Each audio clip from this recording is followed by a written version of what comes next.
Hi, welcome to Lachlan Likes a Thing, a show where I take a thing and see whether or not I like it. Now the thing we're looking at in this video is something that a lot of you on the Facebook page and on the YouTube comments have been letting me know that you're really excited about. So here it is, the Audio-Technica ATH-ES700 portable on-ear headphones. Now firstly, I want to thank Audio-Technica Australia for loaning me a pair of these headphones to have a listen to. In case you don't know, the Audio-Technica ES700 is part of Audio-Technica's eSuit line of headphones. Just like the ES10, which I looked at in an earlier video, and the ES88, which I'm also looking at the same time. Now, the ES700 replaces the ES7, which was generally regarded as a good option for anyone who is looking for a fun-sounding and stylish pair of headphones. The most notable changes from the ES7 is that the ES700 now comes with a thicker headband for comfort. The ear cups are now made of stainless steel rather than aluminium, and there's a new driver in these headphones, and the entire headphone is now made in Japan, which is something that's pretty special at this price point.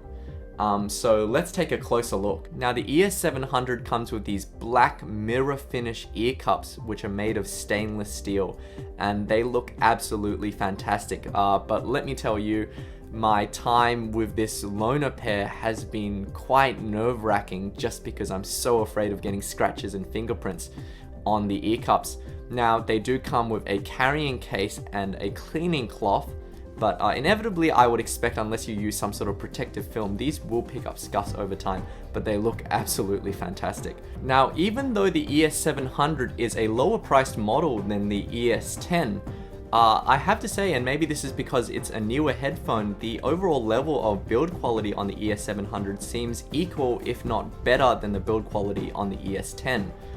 With the ES700, you get these nice metal ear cups, of course. You also get this very solid feeling headband adjustment mechanism. It's really smooth. We get a cable that terminates in a 90-degree plug, which is a lot better than the straight angle plug that you find on the ES10, and it's a little more suited for portable use. And the other thing is that the ES700, just like all the eSuit headphones, folds flat for easy storage. Now, the only mark that I can take off about the ES700's design is that for a new portable headphone, Audio-Technica really should be using single entry cables, as in a cable on one side of the ear cup as opposed to two. Just because I find double entry cable is quite inconvenient for portable use. Now, in terms of comfort, the ES700 uses the same kind of synthetic leather ear pads that I didn't quite like on the ES10. They're not the most soft or the most breathable of ear pads out there.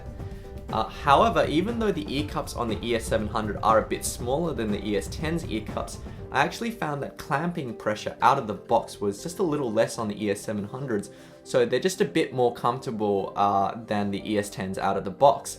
Now, they're still not as comfortable as something like the Sony MDR1R or the Sennheiser Momentum. They're still on-ear headphones, so they do press on the ears and they do make them sore after a number of hours of wearing them, but they're okay in terms of comfort.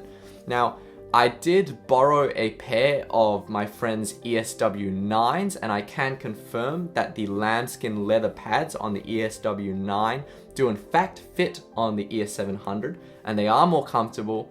They do change the sound a little. They make it a little less bassy and a little more kind of spacious, a bit more leaner, but I don't think it's as essential a purchase for the ES700 as it is for the ES10 to get replacement pads. Just like on the ES10s, external noise isolation on the ES700s is alright, but it's not fantastic for the category. Now, in terms of sound, considering that the ES700 replaces the ES7, I was kind of expecting it to sound like a less refined version of the ES10, which has a big, bombastic, kind of bassy sound with a thinner kind of vocal range.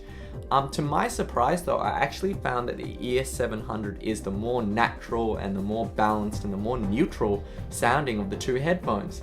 Now, the ES700 is still on the warmer side of neutral. It is a warmer sounding headphone with quite a substantial bass response, but unlike the ES10, the bass response is a lot more linear, The vocal range is a lot richer, particularly in terms of the lower treble. Everything feels a bit more filled out and a bit more natural. Now the ES700 perhaps doesn't present detail as smoothly or as delicately as the ES10 does, and because of the more forward lower treble, on some tracks the ES700 can sound a bit aggressive or a bit grainy.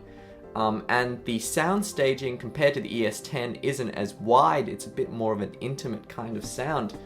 At the same time though, I think a lot of people would prefer the more natural kind of sound signature that you get from the ES700. And I find it really hard to make the argument that the ES10 is an upgrade over the ES700 sound. I think they're on a similar tier, they're just a bit different. Now when I took the ES700 to a headphone meet recently and I had quite a number of people listen to it, I think the universal opinion was that they actually really preferred the ES700. Now for me, I like both. I really like the ES10 because I think it sounds better for electronic music and kind of modern studio recordings. But the ES700 is probably the better all-rounder. It's got a nice natural sound. Now this is really saying something considering how much I like the ES10 and considering the kinds of prices you can find for the ES700. I think this is a really great portable headphone. It's not the best in class in terms of comfort, but in terms of build quality with these amazing stainless steel cups, and in terms of sound, this is a really good buy and I can very comfortably recommend it. Anyway, thanks for watching this video. You might want to check out my review of the ES10 and the ES88. Thanks again to Audio-Technica Australia for loaning me this pair of headphones. Check out my Facebook page. I post music links and early impressions of the gear that I'm reviewing. That's at facebook.com/LachlanLikesAthing. You can also tweet to me at LachLikesAthing. Thanks to everyone who's liked my videos and subscribed to my channel, and happy listening.